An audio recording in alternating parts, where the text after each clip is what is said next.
Yo, yo, yo, what it do, family? It's your Uncle T coming back at you with another Toombs talk. I appreciate y'all for tuning in and hollering and coming kicking it with your Uncle T.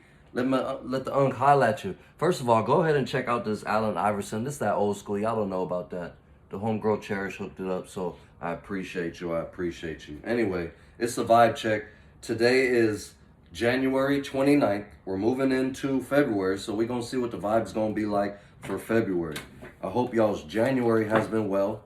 It's been an interesting time for me. So for some of y'all who don't know my story, one of the biggest things that put me on this trajectory towards health and wellness was my pop's passing.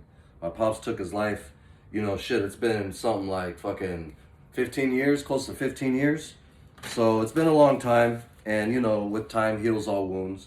But it's still a tough time, and January 24th was his birthday. So just sending a big birthday shout out to Pops. I love you, Pops. I appreciate you for still, looking after your boy. And he was in Aquarius, so we had Pluto move into Aquarius on January 20th. It's going to chill there for a little bit. It's going to go back into Capricorn, but now we're ushering into this Aquarian age as Pluto moves into Aquarius permanently towards the end of the year for the next 20-year cycle. We just been through a 15-year cycle. Again, I just mentioned my pops passed away like 15 years ago. Pluto is the planet of death, rebirth, transformation. I had the death of my father, which caused me to be rebirthed and transformed into the Uncle T, into the Toombs talk y'all see right here front and center. So it's been a long journey, but we here. So anyway, what's coming forward on February? I'm gonna grab a few cards from the Herbal Astrology Oracle deck, one of my favorite decks, and boom, we've got on the bottom Dragon's Blood. Okay, so let's talk about it. On February, gosh, what is it? Something like, I want to say like February 17th. In early mid-February, we're moving into the year of the dragon. As you guys know, the Chinese zodiac each year represents a specific animal and or creature. This year is going to be the year of the dragon. We're moving out of the year of the rabbit and moving into the phase of the year of the dragon. We can see this is the card Dragon's Blood. Also, the which represents the anima mundi. You know what I mean? That great spirit. I always find anima mundi for some reason hard to describe, but anima is like the anima, and then the mundi is the spirit, but there's other animas too. There's like the human spirit, but this is like the collective spirit. Let me read what that means quite briefly, and then we're gonna get into some other cards. Because for some reason, I don't know why, but I always forget exactly what anima mundi is, and then the other one, anima, it's like it's about humans, but this is about the spirit. So anyway, it's a 51 card Dragon's Blood, and I'm gonna let y'all look at this quite briefly, and then we're going to set it right here. We got a new little setup. This was elsewhere, but I wanted to add this little amethyst here. I love violet. We're coming from the violet ray, the purple ray. Anyway, Dragon's Blood, Anima Mundi. Upright, the keywords mean oneness, merging with the divine, access to the world soul. That's what it is. It's the world soul. So we have our own individual souls, and then we have the Anima Mundi, the access to the world soul. So let me just get into this too. In North America, in the Northern Hemisphere, the constellation of Draco is always looking down on us. You can always find Draco in the night sky, right? Whereas sometimes certain things in certain seasons are not really seen in the sky. But the Draco constellation connects, all the way, they all have their place in the sky, but it connects with the Big Dipper, it connects with the Polaris. You know what I mean? That pole star. So we're coming at a certain axis. So anyway, merging with the world's access to the world soul, occult knowledge, initiation, universal donor, entry into the great void. Reversed, it can represent lost in the unknown, dark magic, overwhelm, inner conflict, and blocked spiritual sight. The astrological ruler is Black Moon Lilith and Pluto. And here's a little information. So also known as Sangre de Drago or Sangre de Grado in Amazonia and South America, this plant has a long history of indigenous use in the rainforest. The sap itself looks like blood, la sangre. and it is often painted on wounds to promote healing and seal them to prevent infection, as well as taken internally to prevent or stop internal bleeding. Indigenous peoples have used it in a myriad of ways, externally for wounds, fractures, hemorrhages, hemorrhoids, skin disorders, internally for acid reflux, ulcers, and colitis, and as an antiviral. It is crucial and life-saving medicine. This crucial and life-saving medicine was and still is a staple for thousands of tribal peoples. Now, again, the biggest thing about these herbs is like here in the Western, here in, privileged countries or first world countries, we've got access to all these advanced medicines, right? Advanced medicines. Whereas if something happens, it can be very acute and cause a change right away. Now, again, they're taking all these advanced medicines from the pharmacopoeia of nature, from all the herbs, but they synthesize it, they patentize it, and break it down to where it's no longer in its natural state. When we find the herbs in their natural state, they have these different cofactors and work synergistically with the other components found within the plant in order to create and promote health, healing, or transformation within the body. So we want to get into these natural medicines. And again, for thousands of tribal people, there are tons of people who are still living a third world lifestyle. If y'all didn't know, if y'all are living in a bubble or whatever, we're blessed here in America and in the first world countries. But a lot of people still rely on these indigenous, the knowledge of the indigenous people using the plant medicines. So anyway, physically, dragon's blood is the epitome of Plutonian and Scorpionic energy, as both archetypically rule the symbol of blood. Shamans have used dragon's blood in spell work, rituals of protection, purification, and consecration.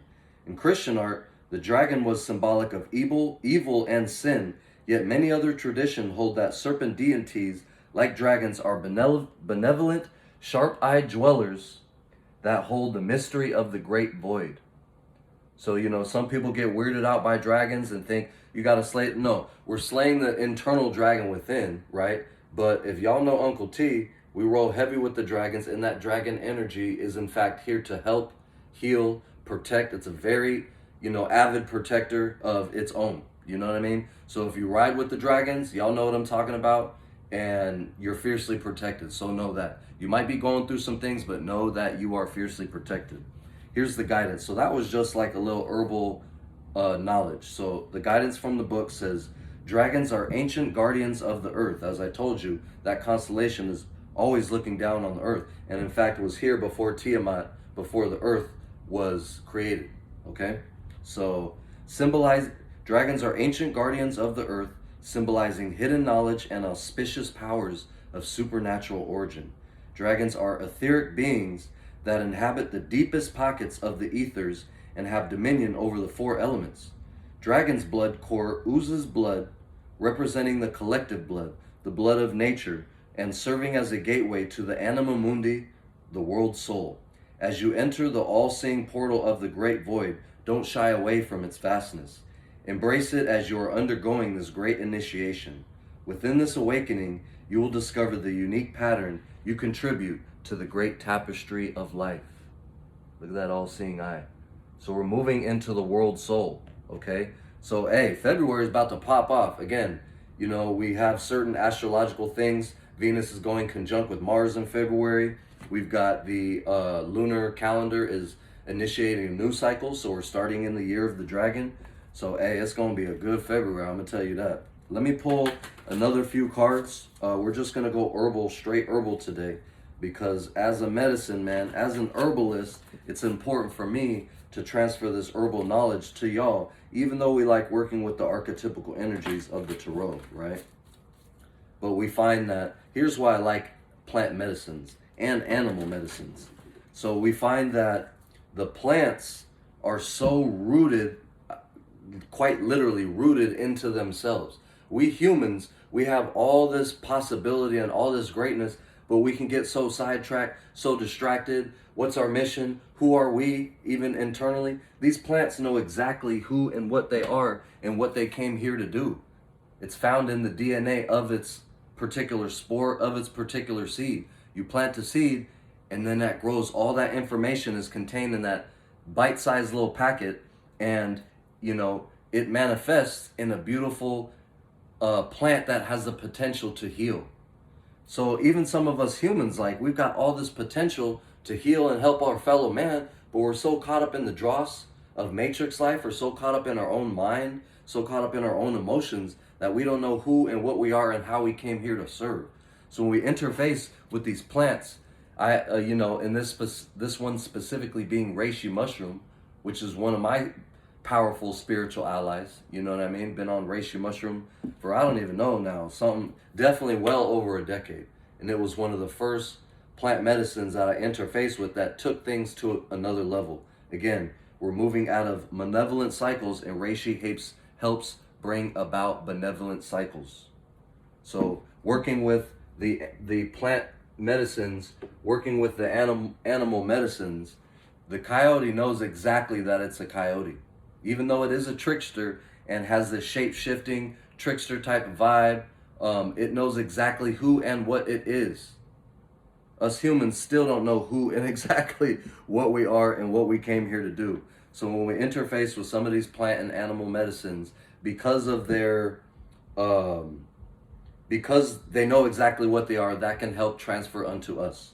So anyway, this one wants to come out. Let's see a few that want to come out for this herbal astrology oracle deck. We got another one that flipped over here. Oh, we got two of them. So we got three. All right, so we've got lion's mane, leadership. It's time to take control of your life. You know what I mean? It's time to take control. Lion's mane helps the brain. So we're stimulating the brain. We're coming with mind, body, and spirit. Go to Kola, higher consciousness. Again, this is activating that higher faculties of ourself. Not only are we working with the brain energies, but we're moving into the higher echelon of the spirit, the higher phases of the spirit. So we're taking leadership and we're moving into the higher faculties of spirit. And we've got Amanita, another sacred mushroom that represents the word conduit.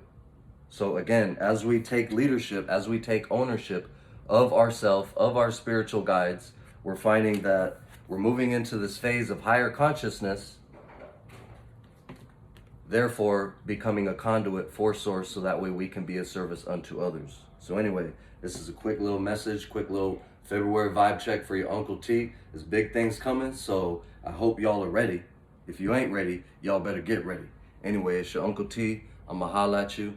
Just thanking you for interfacing with your higher self via your Uncle T as we come forward and channel these messages to y'all. So anyway, wholeness, and I love you.